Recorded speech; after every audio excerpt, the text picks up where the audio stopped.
Rugby star tries cross country?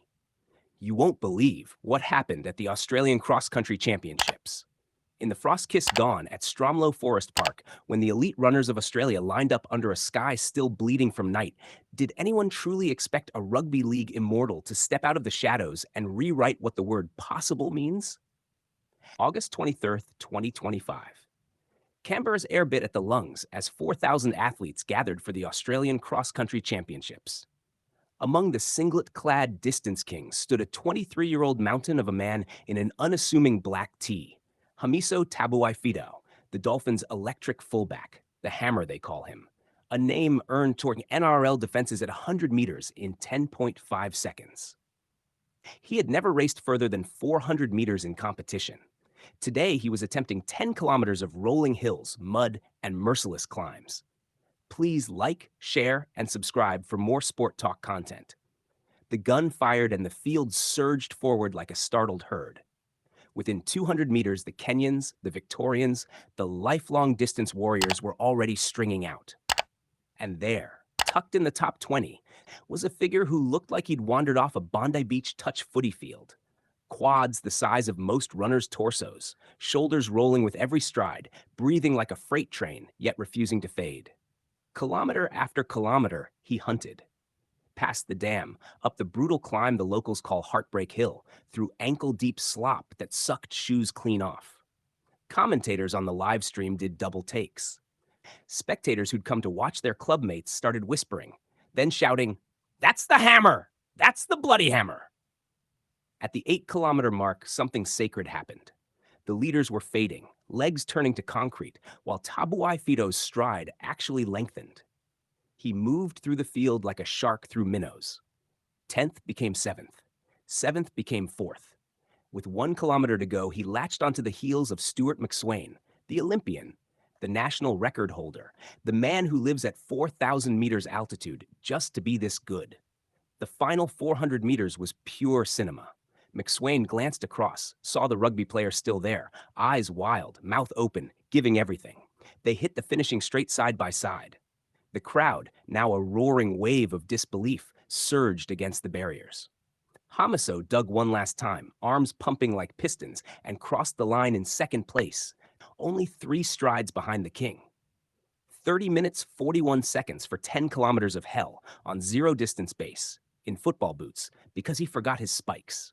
The moment he stopped, he collapsed to his knees, not from exhaustion, but from the sheer weight of what he'd just done. McSweyn, hands on hips, walked straight over and wrapped him in a bear hug that said more than any podium ever could. The applause that followed wasn't polite. It was reverent. Within minutes, the clip was everywhere. Hammer XC exploded across Australia.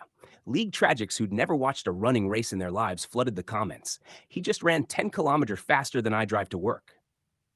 Distance runners, usually a proud and private tribe, posted heart emojis and welcome messages. Rugby league's toughest critics fell silent. This wasn't just a novelty. This was a 193 centimeters, 97-kilogram Fijian cowboy from Cairns, proving that courage and heart don't care about postcodes or training manuals. In a country that sometimes likes its athletes in neat boxes, Hamiso Tabuai-Fidow kicked the walls down and danced in the wreckage. It was a reminder that the same fire that lets him chase down Latrell Mitchell on a football field can also carry him up a mountain when no one is watching. It was proof that greatness isn't a sport. It's a frequency some humans are simply tuned to. It was the day the cross-country community opened its arms and said, "Come run with us anytime, brother," and meant it. And it was the day Rugby League remembered that its fastest man might just have the biggest heart of all.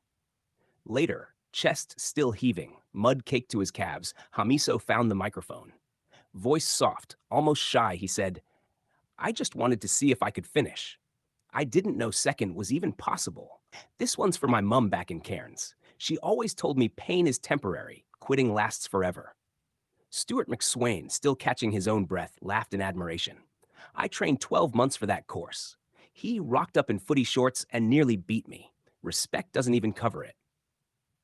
A teary Dolphins teammate texted live on air, "Mate, you're not human. Love ya, hammer." And to every kid watching from Townsville to Tassie, he added, doesn't matter what your sport is. Just find something that scares you a little bit and go chase it. Turns out the view from the other side is worth every step. Years from now, when people speak of the day a rugby league fullback turned up to a national championship and took silver, they won't talk about times or placings. They'll talk about the moment a young man from far north Queensland reminded an entire nation that limits are just stories we haven't outrun yet. Because on a cold August morning in Canberra, Hamiso Tabuai-Fidow didn't just run 10 kilometers. He carried every dream that ever felt too big, every doubt that ever whispered, "You don't belong," and he left them all in the mud behind him. This is why we love sport. This is why we cry when someone refuses to quit. This is why, long after the medals are handed out, the memory of one mad, beautiful, impossible run will still make us believe we can fly. Hamiso Tabuai-Fidow, second place getter, Australian Cross Country Championships 2025. But in the hearts of everyone who saw it, he finished first in something far greater. And somewhere, a kid who's never laced up a spike in his life just decided tomorrow is the day he starts running. That, more than any silver medal,